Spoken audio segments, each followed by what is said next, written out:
स्त्रियां अपनी पत्नी को इन लोगों के पास अकेला नहीं छोड़ना चाहिए। वो 3 लोग कौन से हैं? प्रिय दर्शकों, आज मैं आपके लिए बहुत ही महत्वपूर्ण जानकारी लेकर हाजिर हुआ हूं। आज हम इस वीडियो में चर्चा करेंगे कि स्त्रियां अपनी पत्नी को इन लोगों के पास अकेला नहीं छोड़ना चाहिए।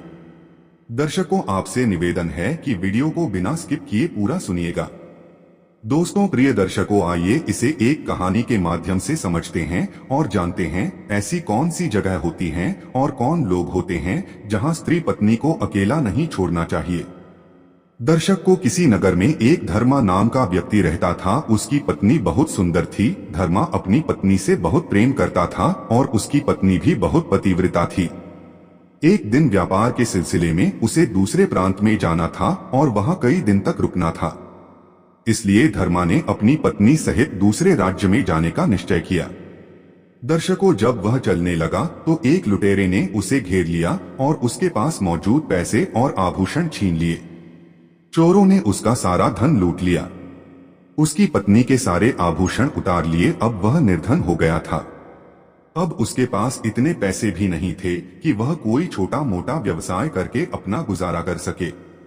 प्रिय दर्शकों, वह व्यापारी धर्मा इस बात से बहुत चिंतित था कि वह अपना और अपनी पत्नी का भरण पोषण कैसे करेगा। पर देश में सारे लोग अपरिचित हैं।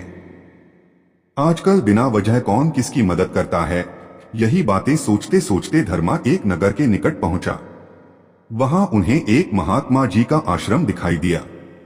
महात्मा जी प्रतिदिन अपने आश्रम में लोगों को अच्छे अच्छे उपदेश देते थे। महात्मा जी को उपदेश देता देख धर्मा भी अपनी पत्नी के साथ वहीं बैठ गया और उपदेश सुनने लगा।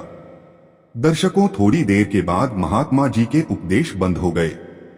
सभी श्रद्धालु अपने घर जा चुके थे। वहां केवल धर्मा और उसकी पत्नी ही बैठे रह गए। महात्मा जी ने देखा कि एक जोड़ा अभी भी वहीं बैठा है। उनके चेहरे के हाव भाव देखकर ऐसा लग रहा था जैसे वे किसी बड़ी विपत्ति में पड़े हुए हैं। दर्शक बंधु, महात्मा जी ने उससे उसकी उदासी का कारण पूछा।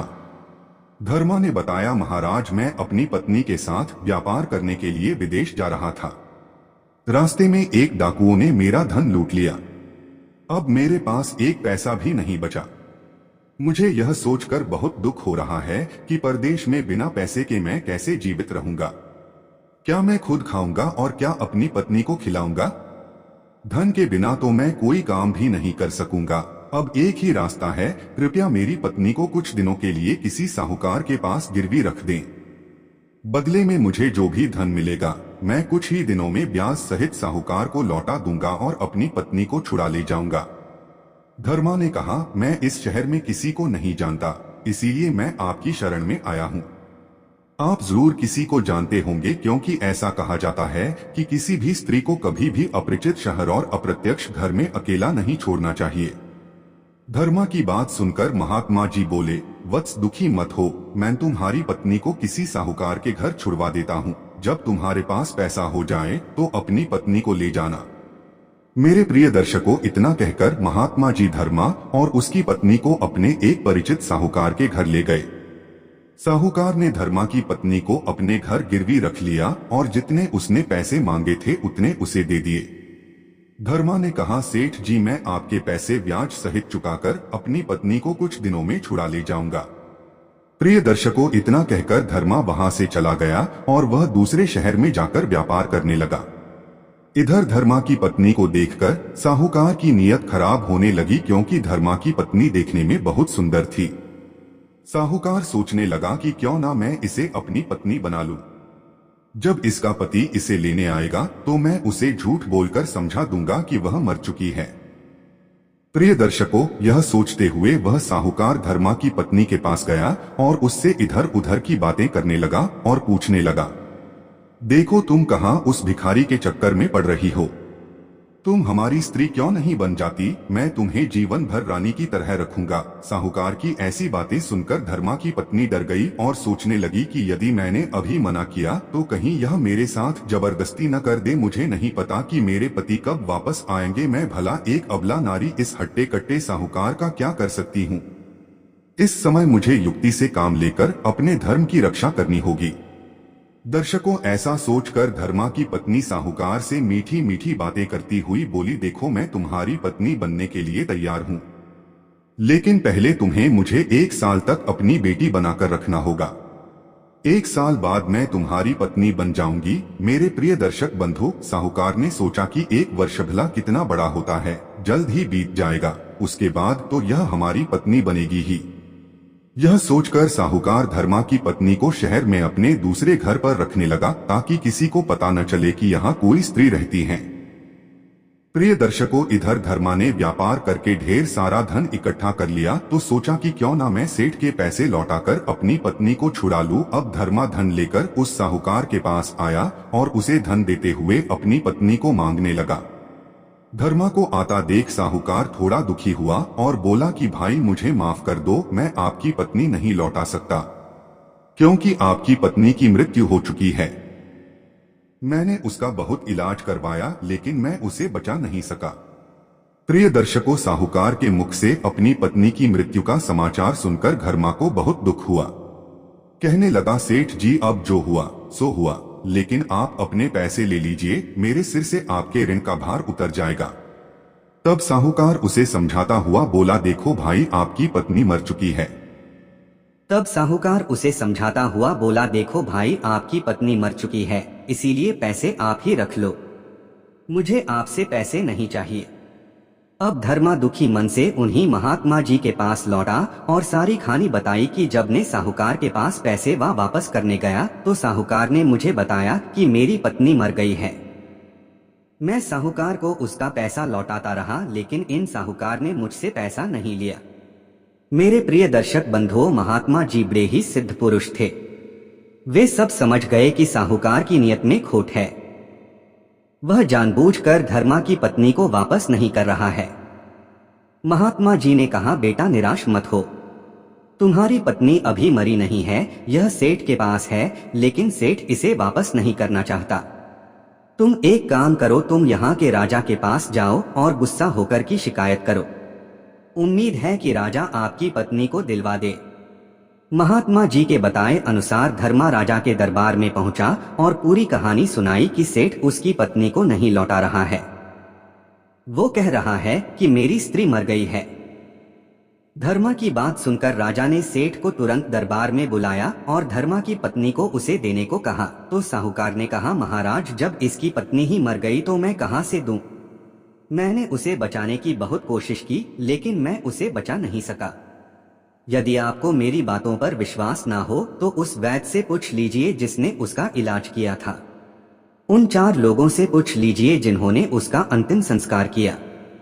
साहूकार की बात के आधार पर राजा ने वैद्य से पूछा तो वैद्य ने बताया कि महाराज यह बात बिल्कुल सत्य है, मैंने ही उसकी पत्नी का इलाज किया था, लेकिन उन्हें इतनी गंभीर बीमारी थी कि वह बच नहीं सकी।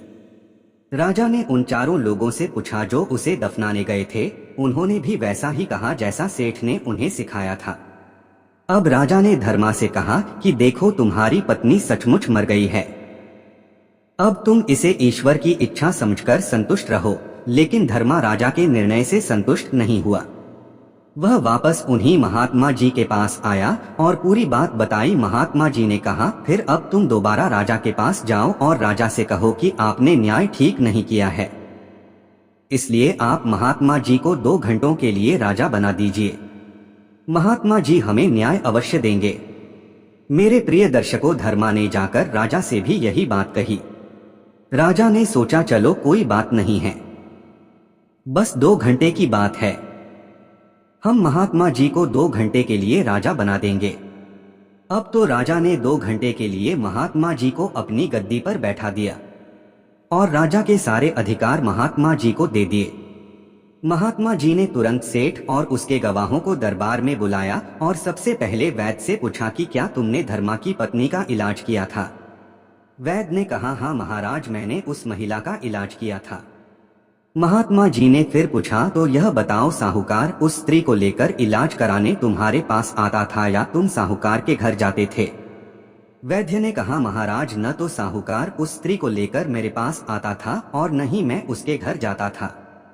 साहूकार अकेले मेरे पास आता था और समस्या बताता और मैं दवा दे देता था। साहूकार जाकर खिला देता था। तब महात्मा जी ने कहा, हे वैद्य, तुमने मरीज को देखे बिना कैसे इलाज किया?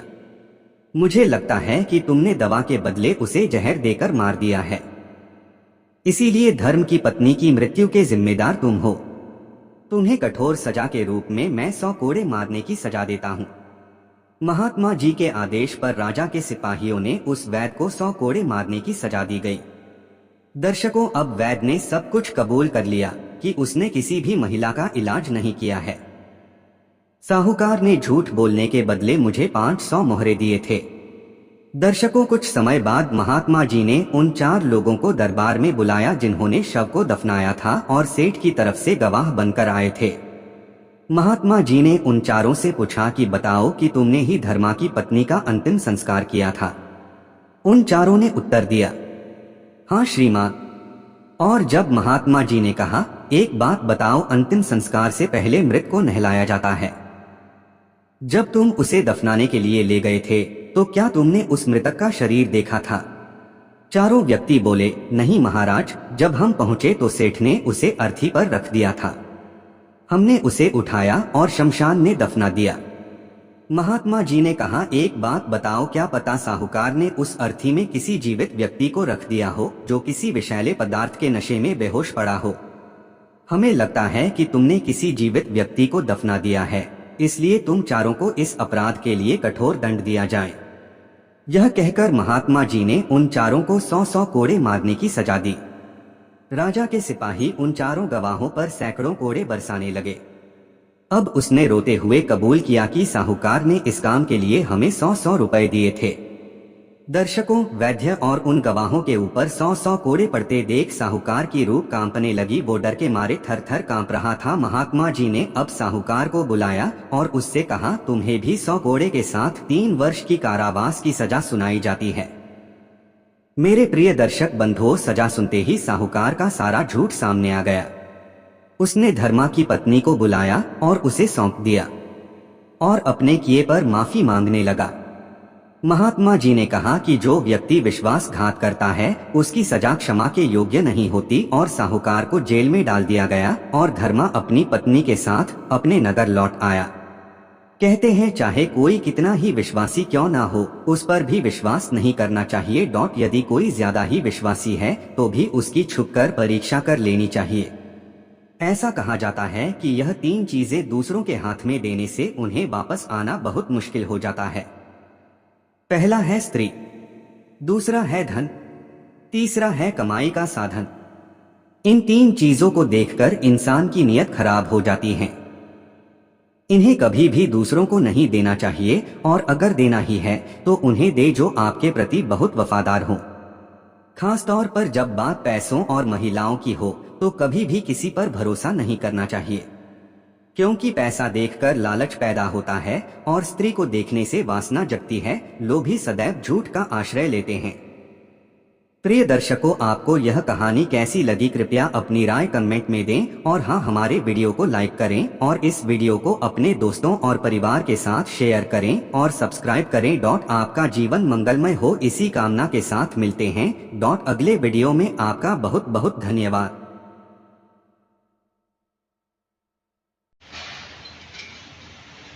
दोस्तों नमस्कार, कैसे हैं आप सब? आशा करता हूँ आप सभी स्वस्थ होंगे, कुशल होंगे। दोस्तों, आप सभी ने आज का वीडियो ज़रूर देखा होगा। आज की वीडियो में आपको बेहद ही ज्ञानवर्धक जानकारी मिली होगी, जो कि हमारी धर्म पत्नी को हमें कहाँ अकेला नहीं छोड़ना चाहिए या किसके घर में हमें छोड़ना चाहिए। आज के समय के हिसाब से हमें हमारे विश्वास में बदलाव करना चाहिए। हम किसके ऊपर कितना विश्वास कर सकते हैं ये तो आप देख ही सकते हैं आज के समय में।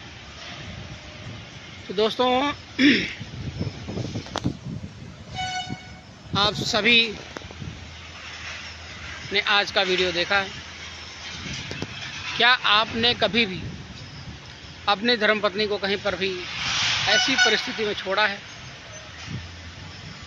तो कमेंट करके ज़रूर बताइएगा। दोस्तों वीडियो कैसा लगा आज का? वीडियो यदि ज्ञानवर्धक लगा हो आपको तो कमेंट में ज़रूर लिखिएगा।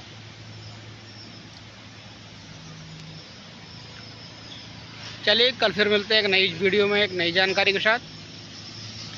तब तक के लिए धन्यवाद। आप सभी ने इतना समय दिया, इतना प्यार दिया, उसके लिए बेहद ही आप सभी का हाथ जोड़ करके शुक्रिया, धन्यवाद। आप सभी धन्यवाद के पात्र हैं। कमेंट ज़रूर करिएगा। कल फिर मिलते हैं एक नई जानकारी के साथ। तब तक के लिए धन्यवाद।